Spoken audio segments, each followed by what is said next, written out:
Welcome to English Made Simple.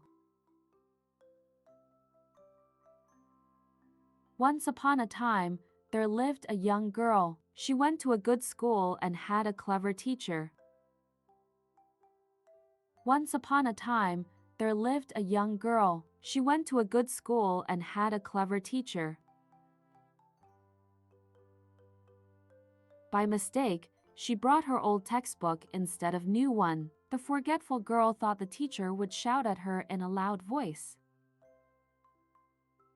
By mistake, she brought her old textbook instead of new one. The forgetful girl thought the teacher would shout at her in a loud voice.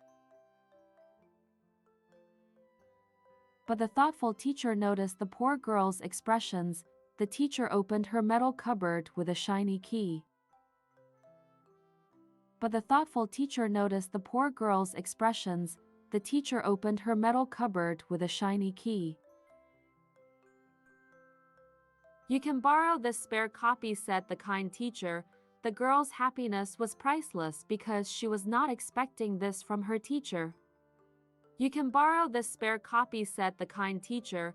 The girl's happiness was priceless because she was not expecting this from her teacher. Please subscribe for more.